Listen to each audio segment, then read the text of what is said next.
Fake love या फिर नकली प्यार का झलासा क्या है सच, देखते हैं। फेसबुक रॉन्ग नंबर वाले प्यार जैसे कुछ नया टेक्निक बन चुका है जो किसी को भी मजबूर कर सके। आज भी कुछ ऐसा ही घटना हुआ है जो किसी के भी दिल को सहम दे। ये घटना है वो 14 साल के एक नाबालिग बच्ची का, जिसको पहले अपनी नकली प्यार पे फंसाया, उसके बाद किडनैपिंग। हमारे संवादित मित्रों के खोज करने के बाद पता चला उस शख्स का जिसने ये किडनैपिंग की प्लानिंग की।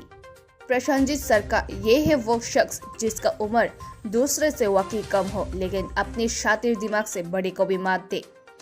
ये शख्स कमलछरा के बाघव एरिया का बताया जाता है। इधर उधर ढूंढते फिरते पूरा एक दिन बीत जाता है, फिर भी नाबालिका की कोई खबर नहीं। इसलिए नाबालिका के परिवार वालों ने पुलिस की मदद ली। जानकारी से पता चला अगरतला एयरपोर्ट गांधीग्राम एरिया की 14 साल की नाबालिग बच्ची के साथ उसी एरिया पे पहली बार मुलाकात हुआ। उसके बाद मोबाइल के माध्यम से दोस्ती बनाई, फिर वैसे शुरू हुआ ये नकली प्यार का झलासा।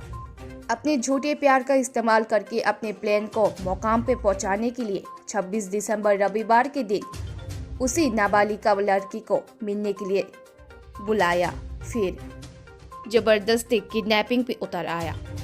शाम बीत जाती है, बच्ची का कोई अता पता नहीं, न किसी को खबर न किसी को पता। शाम बीत जाने के बाद अपनी 14 साल की बच्ची का ऐसे अचानक से गायब हो जाना किसी के भी माता पिता के दिल को सहम दे। पुलिस वाले ने एफआईआर दर्ज की, राज्यों के शिशु सुरक्षा कर्मियों को सूचित किया। उन्होंने बताया कि एक्शन लिया जाएगा प्रसन्नजीत सरकार के ऊपर।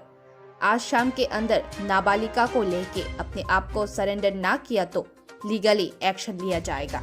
अभी देखने वाली बात है सरेंडर करता है या नहीं। वे रिपोर्ट गोमती टीवी।